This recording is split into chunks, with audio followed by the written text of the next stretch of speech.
Indeed, good morning. I'm at Hampton Court Palace. Look at that view. It is gorgeous. There's 60 acres of grounds here. We're going to be looking around some of them this morning, and it's a beautiful day for it. In fact, for many of us today, the forecast is sunny and very warm, with temperatures for some getting up as high as 29 degrees. I'll have more on all of that, though, in about 15 minutes. It is stunning this morning. The reason I'm out and about in London is because today in London we could well have the highest temperature, not just of the day but of the year so far.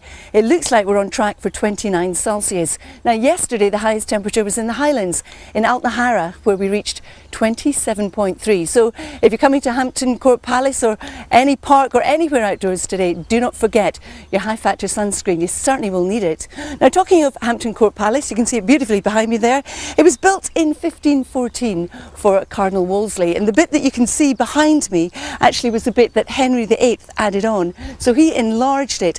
What a splendid job he made of it too, although I'm sure he didn't do it all by himself.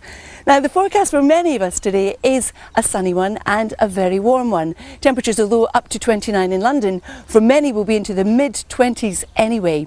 Now, if we start our look around the country at 9 o'clock across the east of Scotland, you can see there's quite a lot of low cloud. It's patchy, there's some mist and fog as well, and it's the same too as we push across the east of England. Quite a bit of low cloud here and there with the patchy mist and also the patchy fog. Now, drifting further westwards into the Midlands, some low cloud and some mist and fog here, but the further west you go, we've got some sunny intervals. But close to the coast, in the southwest, for example, parts of western Wales, we've got a wee bit more cloud, and again those murkier conditions, but they won't last because through the day it will burn away. Now, for Wales inland this morning as well, a fine start away from the coast, and for Northern Ireland there's a little bit of coastal fog as well, but inland we're looking at a fine old start. And for Western Scotland and the northwest of England, again, parts of the west coast there's a little bit of low cloud or fog, but you don't have to move terribly far inland to see the sunshine.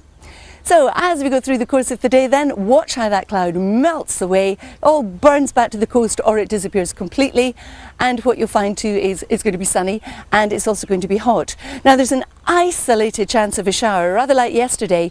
You will be very unlucky, depending on your point of view, if you do catch one. But if you're taking part in the torch relay today, or indeed if you're watching it, again, it's going to be sunny and it's going to be warm.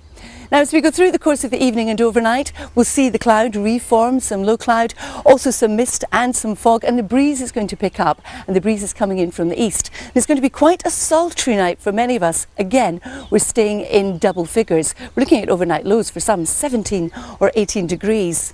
So we start off on that note tomorrow. The low cloud and the mist and fog rather light today, burning away quite quickly.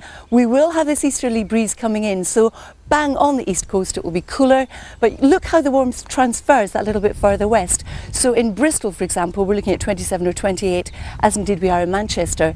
But even despite the breeze, it's pretty healthy for this time of the year. The average temperature in London, for example, is 10 degrees lower than we're actually showing in the charts.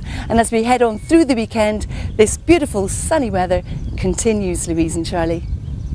Fantastic. We'll see you later. And it just, as I say, it looks absolutely